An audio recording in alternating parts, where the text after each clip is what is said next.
என் பேர் அக்ஷயா.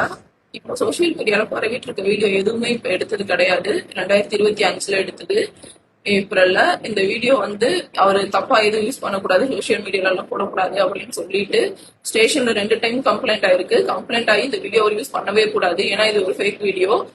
அவர் வேணும்னே வந்து கஞ்சா அடிச்சுட்டு வந்து நான் தங்கியிருக்க ஹாஸ்டல்ல வந்து வம்பிழுத்தாரு. அங்க ஸ்டாஃப் எல்லாருமே தான் தங்கியிருப்போம். என் கூட பக்கத்து ரூம்ல எங்க 2 பிள்ளைங்களா இருந்தாங்க. அவங்களெல்லாம் அவர் கவர் பண்ணி எடுக்கவே கிடையாது.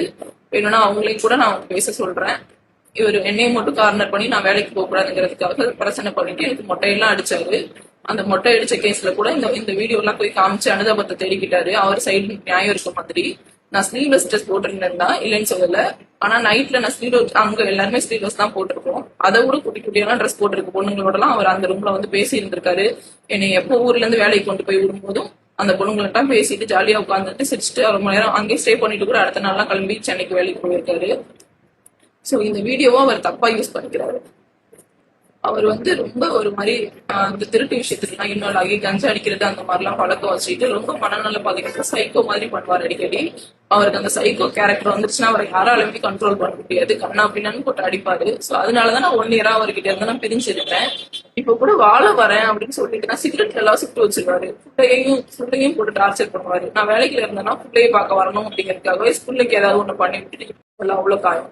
நான் ஜூன்ல வரேன் அப்படின்னு சொன்னேன். ஜூனுக்கு ஒரு 2 நாள் முன்னாடியே பிள்ளைக்கு பொண்ணு வந்துருச்சு மேலாம் அப்படின்னு சொல்லிட்டு எதுல சுட்டாருன்னே தெரியல. நீ கிளம்பி வா, பிள்ளை மேல அக்கறை இல்லையா அப்படிங்கிறாரு. நான் வந்து எங்க இருப்பேன், வீடு பார்த்துட்டு தானே வர முடியும் அப்படின்னு சொல்லிட்டு நான் சம்பளம் எல்லாம் வாங்கிட்டு வந்து ஜூன் 1ஆம் தேதி வீடு பார்த்துட்டு இங்க கூடி வந்துட்டேன். ஜூன் 3ஆம் தேதி இது மாதிரி வந்து என்கிட்ட சண்டை போட்டு என்னைய வெட்டிட்டு சம்மந்தமே இல்லாத எப்போ உள்ள ஒரு வீடியோ தூக்கி போட்டு இப்போ வந்து அவர் மேல தப்பு இல்லாத மாதிரி காமிச்சுக்கிறாரு.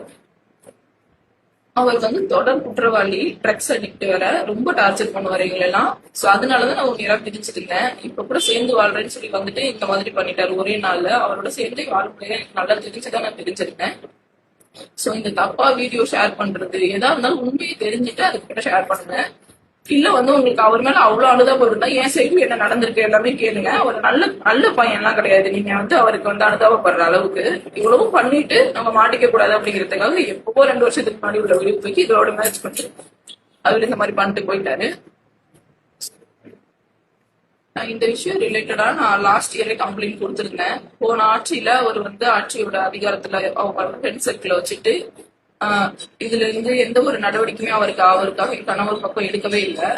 எந்த ஒரு நடவடிக்கையுமே எடுக்காததுனால என்னை ரொம்ப அலைய விட்டாங்க. எனக்கு கடைசியில என்ன சரியாயிரும், தெரியாம பண்ணா போய் சேர்ந்து வாழு அப்படின்னு சொல்லிட்டு அனுப்பி விட்டுட்டாங்க. இந்த இந்த ஆட்சியிலயாவது எனக்கு இதுக்கு ஒரு நல்ல முடிவு கிடைக்கணும். இதுக்கு முன்னாடி நான் எஸ்பி ஆபீஸ், சிஎம் பெட்டிஷன் வரைக்கும் கொடுத்திருக்கேன் போன ஆட்சியில. ஆனா எனக்கு எந்த ஒரு நடவடிக்கையுமே எடுக்கல. சோ இந்த ஆட்சியில ஏதாவது எனக்கு நடவடிக்கை எடுக்கணும். என்னை பத்தி இந்த தப்பா பரவிட்டு இருக்கிறது எல்லாத்துக்குமே வந்து